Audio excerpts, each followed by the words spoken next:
all the great things in other high achievers' lives, all the reasons that these successful people that you look up to, that you aspire to be like, are the way they are, have all come from a place of being uncomfortable. That's just a fact. Single biggest reason why people have bad days is because they start them off by looking around at everybody else and seeing what they're doing instead of having the focus and the discipline to actually start your day off with you in control. Because everywhere I look and everywhere I see in today's society, everybody's doing everything they can to be more comfortable. They're looking for the more convenience. They're looking for the quicker. They're looking for the faster. Don't ask for security, ask for adventure. And see, it's not important how long you live. What's important is how you live. You know, I think people are always looking for some sort of, remedy or some shortcut that's going to make them be able to do things that are hard easier. But no, they're hard things for a reason. So they're going to be hard. If they were easy, everyone would do them. We go through life trying to seek security and not coming outside of our comfort zone, and we take most of our stuff with us to the grave. Ask yourself, what's blocking you? What's preventing you from acting? Why don't you have the courage to handle that? Why won't you face that? What are you running away from? What kind of avoidance behavior are you engaged in? Next is, what is the worst thing that can happen when you take action? But you have to make a conscientious decision that you're going to change. And it's not dependent on anybody else. Self-discipline begins with the mastery of your thoughts. If you don't control what you think, you can't control what you do. Understanding how to set up daily routines with alternating brain and body training and killing procrastination. Each and every day that you are breathing in this world, each and every day that you are doing something in this world, you should be focusing on getting better, not worse. Show me your character. Remain disciplined. Stay strong. When it all seems hopeless, keep plugging away. Nothing can stop you if you don't stop for anything. Don't stop for anything. Never break your discipline. Remain faithful to yourself and your vision.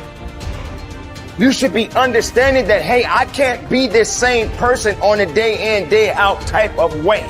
I got to keep focusing and going further and going harder and going stronger and pushing myself until there's nothing else left to push forward. Okay, so let's say you pick a level of competition where you're always winning. It's like, well, all that means is you've picked the wrong level of competition. Yes. Because, let's say you're a grandmaster chess player and all you do is play amateurs, and every night you go home and congratulate yourself on what a genius you are because you just stomped these people left, right, and center. It's like, you're not a genius, you're a dimwit. Right. What you should be doing is playing people who are beating you as much as you can tolerate. Right. So maybe that's 40% of the time, maybe it's 60% of the time.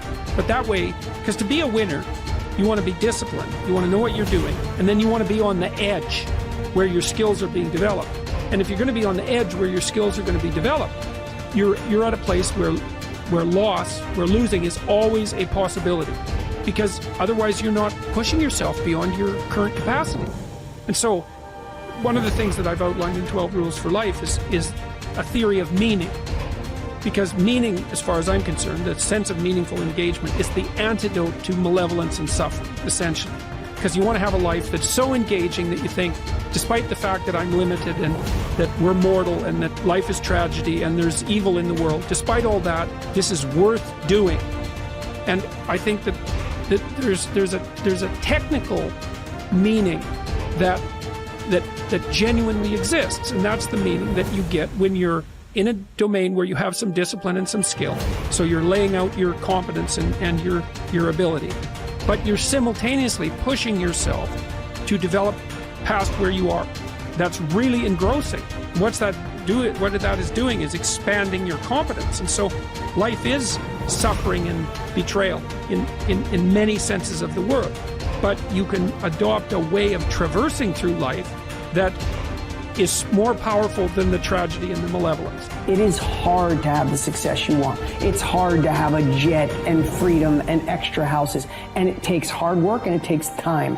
And there's no shortcut. I don't care what anybody thinks. There's no shortcut. Maybe you could have bought Dogecoin and you got lucky. That is the rarest thing in the history of the world. Ed and I would bet we agree. I don't even know. Neither one of us probably invested in crypto when all of our friends said to, because we didn't know it, we didn't feel it, and we missed it. So I'm so blessed if you did for you. But that's not where true wealth is made. You have to work 50% harder than you think you do. You have to get kicked in the teeth more than you think. You have to get questioned by your friends and family and look like the dreamer twice as much as you think. The people you thought were going to support you aren't. Some people are going to talk behind your back. Some friends are going to leave you. And guess what?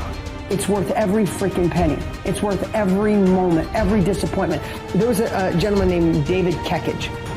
I met him. He was paralyzed from the neck down. And not always paralyzed. I think it was a jogging car accident. And he had these Kekich credos. It was like a business card that folded out.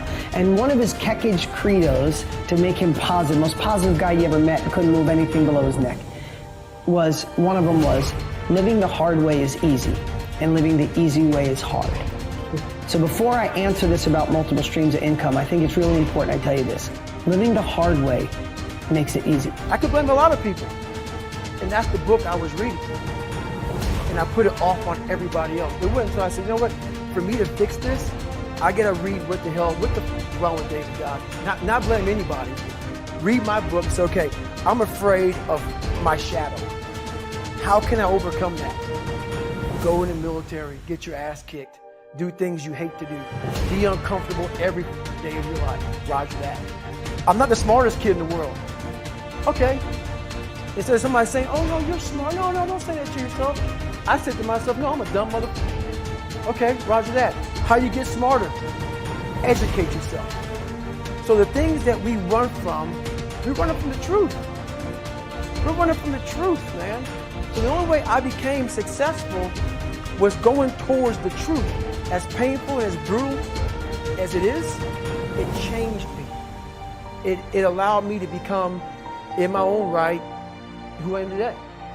If you do what other successful people do over and over again, nothing can stop you from eventually enjoying the same rewards that they do.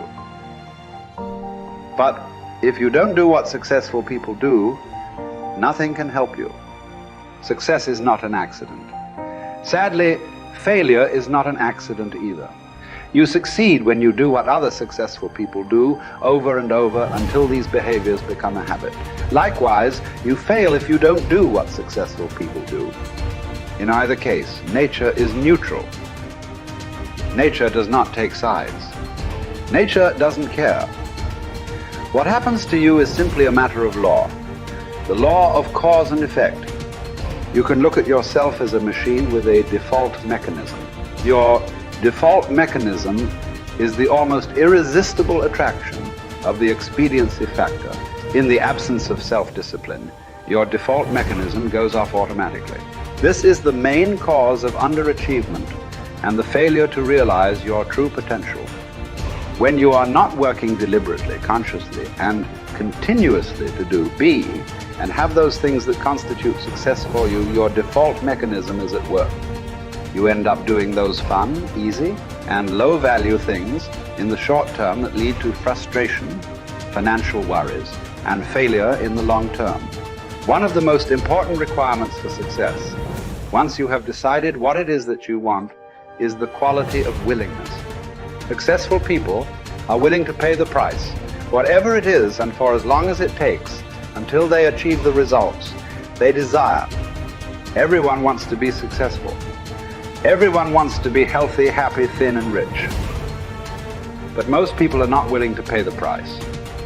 Occasionally, they may be willing to pay the price, but they are not willing to pay the whole price. They always hold back.